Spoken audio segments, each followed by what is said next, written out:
അസ്സലാമു അലൈക്കും വറഹ്മത്തുള്ളാഹ്. കഴിഞ്ഞ ക്ലാസ്സിൽ സൂറഹ് ബഖറ 191 ആയത്തിൻ്റെ പകുതി വെച്ചിട്ടാണ് നമ്മൾ അവസാനിപ്പിച്ചത്. ഇൻഷാ അല്ലാഹ് നമുക്ക് ബാക്കി വരുന്ന ഭാഗങ്ങൾ നോക്കാം. ബിസ്മില്ലാഹിർ റഹ്മാനിർ റഹീം. ولا تقاتلوهم عند المسجد الحرام حتى يقاتلوكم فيه فإن قاتلوكم فاقتلوهم كذلك جزاء الكافرين. ولا തുഖാതിലൂഹും ഉച്ചരിക്കുന്ന സമയത്ത് ചുണ്ടുകളെ വട്ടത്തിൽ പിടിച്ചിട്ട് ഉച്ചരിക്കാൻ ശ്രദ്ധിക്കുക കേട്ടോ. ലാമിൻ്റെ കൂടെ അലിഫ് മദ് വന്നു 2 കൗണ്ട് നീട്ടിക്കൊടുക്കുക. ഖാഫ് ഇസ്തിഅലാൻ്റെ ലെറ്ററാണ്, തഫ്ഹീം ചെയ്യണം. നാവിൻ്റെ ബാക്ക് മുകളിലേക്ക് പൊക്കി കൊടുക്കുക കേട്ടോ. അലിഫ് സ്വഗീറയാണ് കൂടെ വന്നിട്ടുള്ളത്, 2 കൗണ്ട് മാത്രം നീട്ടാൻ ശ്രദ്ധിക്കുക. ലാമിൻ്റെ കൂടെ വൗ മദ് വന്നു 2 കൗണ്ട് നീട്ടിക്കൊടുക്കുക. ഇൻദൽ മസ്ജിദിൽ ഹറാം. നൂൻ സാക്കിനയ്ക്ക് ശേഷം ഇഖ്ഫാൻ്റെ ലെറ്ററായിട്ടുള്ള ദാലാണ് വന്നിട്ടുള്ളത്. നൂൻ സാക്കിനയെ മറച്ചു വെച്ചിട്ട് മണിച്ചോതി കൊടുക്കുക കേട്ടോ. നൂനിൻ്റെ സൗണ്ടിന് വ്യക്തമായിട്ട് കേൾപ്പിക്കരുത്. ഇൻദൽ നോതരുത്. ഇൻദൽ മസ്ജിദിൽ ഹറാം അതുപോലെ ഓതുക കേട്ടോ. ലാമിനും സീനിനും ഹാഫ് സുക്കൂന് കൊടുക്കാൻ ശ്രദ്ധിക്കുക. കൊൽക്കല ലെറ്ററിലല്ല രണ്ടും, അപ്പോൾ ഹാഫ് സുക്കൂന് കൊടുക്കുക. മസ്ജിദി നോതരുത് കേട്ടോ. മസ്ജിദിൽ ഹറാം. ഹ എന്നുള്ള അക്ഷരത്തിൻ്റെ സൗണ്ടിനെ വ്യക്തമാക്കിയിട്ട് ഉച്ചരിക്കുക കേട്ടോ. ഹ എന്നുള്ള അക്ഷരത്തിൻ്റെ സൗണ്ടായി പോവാതെ നോക്കുക. റോ ഫത്തഹയാണ്, ഉയർത്തിയിട്ട് ഉച്ചരിക്കുക. അലിഫ് മദ്ദും കൂടെ വന്നിട്ടുണ്ട്, 2 കൗണ്ട് നീട്ടിക്കൊടുക്കുക. ഹത്താ യുഖാതിലൂക്കും ഫീഹ്. ഹ അക്ഷരത്തിൻ്റെ മഖ്റജ് വരുന്നത് തൊണ്ടയുടെ മധ്യഭാഗമാണ്. സൗണ്ടിന് ഹ എന്നുള്ള അക്ഷരത്തിൻ്റെ സൗണ്ടായി പോവാതെ നോക്കുക. ഹ തന്നെ കൊടുക്കാൻ ശ്രദ്ധിക്കുക കേട്ടോ. ത കൂടെ അലിഫ് സ്വഗീറ വന്നു, 2 കൗണ്ട് നീട്ടിക്കൊടുക്കുക. ഖാഫ് ഇസ്തിഅലാൻ്റെ ലെറ്ററാണ്, നാവിൻ്റെ ബാക്ക് മുകളിലേക്ക് പൊക്കി കൊടുക്കുക, തഫ്ഹീം ചെയ്യുക. അലിഫ് സ്വഗീറ കൂടെ വന്നു, 2 കൗണ്ട് നീട്ടിക്കൊടുക്കുക. ലാമിൻ്റെ കൂടെ വാവ് മദ് വന്നു, അവിടെയും നമ്മൾ 2 കൗണ്ട് മാത്രം നീട്ടാൻ ശ്രദ്ധിക്കുക കേട്ടോ. യുഖാതിലൂക്കും ഫീഹ്. ഇവിടെ വഖഫിൻ്റെ ചിഹ്നമായിട്ടുള്ള സിലയാണ് വന്നിട്ടുള്ളത്.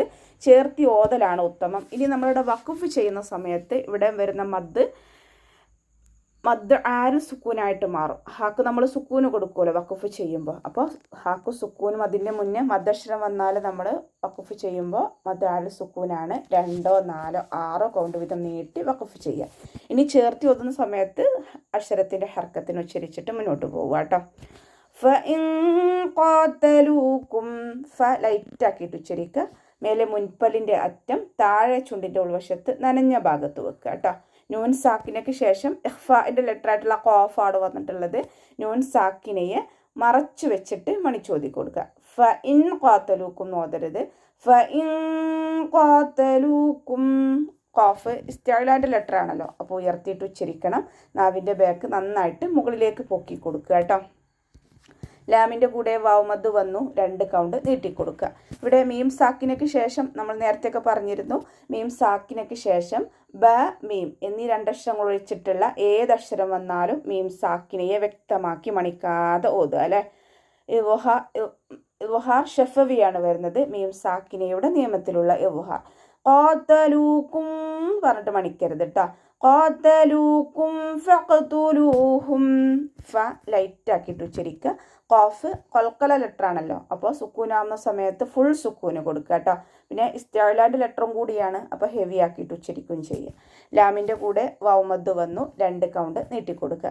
ഇവിടെ വഖഫിൻ്റെ ചിഹ്നമായിട്ടുള്ള ഖിലയാണ് വന്നിട്ടുള്ളത്. വഖഫ് ചെയ്യലാണ് ഉത്തമം. ഇനി നമ്മൾ വഖഫ് ചെയ്യുമ്പോൾ മീമിന് ഹഫ് സുക്കൂന് കൊടുക്കാനും ശ്രദ്ധിക്കുക കേട്ടോ. കദാലിക്. കാഫ് ഉച്ചരിക്കുന്ന സമയത്ത് കുറച്ചൊന്ന് ചെരിച്ചിട്ട് ഉച്ചരിക്കുക. ദാലിൻ്റെ കൂടെ അലിഫ് സ്വഗീറ വന്നു, 2 കൗണ്ട് നീട്ടിക്കൊടുക്കുക. കാഫിനെ കുറച്ചൊന്ന് ചെരിച്ചു കൊടുക്കുക കേട്ടോ. കദാലിക കദാലിക ജസാഉൽ കാഫിരീൻ. സയുടെ കൂടെ മദ് വന്നിട്ടുണ്ട്. മദ്ദക്ഷരത്തിന് ശേഷം അതേ വേർഡിൽ തന്നെ ഹംസയും വന്നു. മദ് വാജിബ് മുഖ്തസിലാണ്. 4, 5 കൗണ്ട് നിർബന്ധമായിട്ടും നീട്ടിക്കൊടുക്കണം കേട്ടോ. നിർബന്ധമാണ് നീട്ടൽ. ജസാഉൽ കാഫിരീൻ അതുപോലെ നീട്ടിയിട്ട് ഓതുക കേട്ടോ. കാഫിൻ്റെ കൂടെ അലിഫ് സ്വഗീറയാണ് വന്നിട്ടുള്ളത്, 2 കൗണ്ട് നീട്ടിക്കൊടുക്കുക. റോ കെസ്രയാണല്ലോ, അപ്പോൾ രീ എന്നുള്ള സൗണ്ട് കൊടുക്കുക. കാഫിറീൻ എന്ന് ഓതരുത്, കാഫിരീൻ. ഇവിടെ മദ് ആരുൽ സുക്കൂനിൽ വഖഫ് ചെയ്യുമ്പോൾ 2, 4, 6 കൗണ്ട് വീതം നീട്ടി വഖഫ് ചെയ്യാൻ ശ്രദ്ധിക്കുക കേട്ടോ. فإن انتهوا فإن الله غفور رحيم. فإن انتهوا ലൈറ്റ് ആക്കിയിട്ട് ഉച്ചരിക്കുക. മേലെ മുൻപല്ലിൻ്റെ അറ്റം താഴെ ചുണ്ടിൻ്റെ ഉൾവശത്ത് വെറ്റായ ഭാഗത്ത് വെക്കുക കേട്ടോ. فإن انتهوا നൂൻ സാക്കിനയ്ക്ക് ശേഷം ഇഖ്ഫാൻ്റെ ലെറ്റർ ആയിട്ടുള്ള താ വന്നിട്ടുണ്ട്. നൂൻ സാക്കിനയെ മറച്ചു വെച്ചിട്ട് മണിച്ചോതി കൊടുക്കുക. നൂനിൻ്റെ സൗണ്ടിനെ വ്യക്തമായിട്ട് കേൾപ്പിക്കാതെ ഹൈഡ് ചെയ്തിട്ട് മണിക്കും ചെയ്യുക കേട്ടോ. അതോടൊപ്പം തന്നെ ഹ എന്നുള്ള അക്ഷരത്തിൻ്റെ സൗണ്ടിനെ തൊണ്ടയുടെ അവസാന ഭാഗത്തു നിന്ന് തന്നെ കൊണ്ടുവരാൻ ശ്രദ്ധിക്കുക കേട്ടോ. അഖസൽ ഹൽക്കിൽ നിന്നും കൊണ്ടുവരാം. ഉച്ചരിക്കുന്ന സമയത്ത് ലൈറ്റ് ആക്കിയിട്ട് ഉച്ചരിക്കുക. മേലെ മുൻപല്ലിൻ്റെ അറ്റം താഴെ ചുണ്ടിൻ്റെ ഉൾവശത്ത് നനഞ്ഞ ഭാഗത്ത് വെക്കുക കേട്ടോ. നൂനിന് ശബ്ദ വന്നു, അക്ഷമല്ല ഉന്നനാണ്, നന്നായിട്ട് മണിച്ചു കൊടുക്കുക. അവ്വാ എന്നുള്ള നാമത്തിൻ്റെ മുന്നേയുള്ള അക്ഷരത്തിന് ഫതഹ് വന്നതുകൊണ്ട് അവ്വാ എന്നുള്ള നാമത്തിൽ ലാമിനെ ഉയർത്തിയിട്ട് ഉച്ചരിക്കുക കേട്ടോ. റഹീം. ഗൈനിൻ്റെ മഖ്റജ് വരുന്നത് അദ്നൽ ഹൽക്കാണ്, തൊണ്ടയുടെ ആദ്യ ഭാഗം. അപ്പോൾ സൗണ്ടിന് ഐനിൻ്റെ സൗണ്ടായി പോവാതെ നോക്കുക കേട്ടോ. എന്നല്ല നമ്മൾ ത്രോട്ട് ഇൻഫെക്ഷനൊക്കെ ഉണ്ടാകുന്ന സമയത്ത് ഗാർഗിൾ ചെയ്യാറുണ്ടല്ലോ, ആ സമയത്ത് ഉണ്ടാകുന്ന ഒരു സൗണ്ടില്ലേ, അതാണ് ഗൈനിന് കൊടുക്കേണ്ടത് കേട്ടോ. റഹീം. കൂടെ വൗമദ് വന്നിട്ടുണ്ട്, 2 കൗണ്ട് നീട്ടിക്കൊടുക്കുക. റോക്ക് വൊമ്മ തെൻവീനാണ് വന്നിട്ടുള്ളത്. തെൻവീനിന് ശേഷം ബിലാഗുനയുടെ അക്ഷരമായിട്ടുള്ള റോ വന്നു. തെൻവീനിലുള്ള നൂനിനെ റോയിലേക്ക് ലയിപ്പിച്ചിട്ട് ഒന്ന കൊടുക്കാതെ ഓതുക കേട്ടോ. ലയിപ്പിക്കുന്നുണ്ട്, പക്ഷെ ഒന്ന കൊടുക്കരുത്. ഗഫൂർ റഹീം എന്ന് പറഞ്ഞിട്ട് മണിച്ചിട്ട് ഓതരുത്. ഗഫൂർ റഹീം അതുപോലെ ഓതുക കേട്ടോ.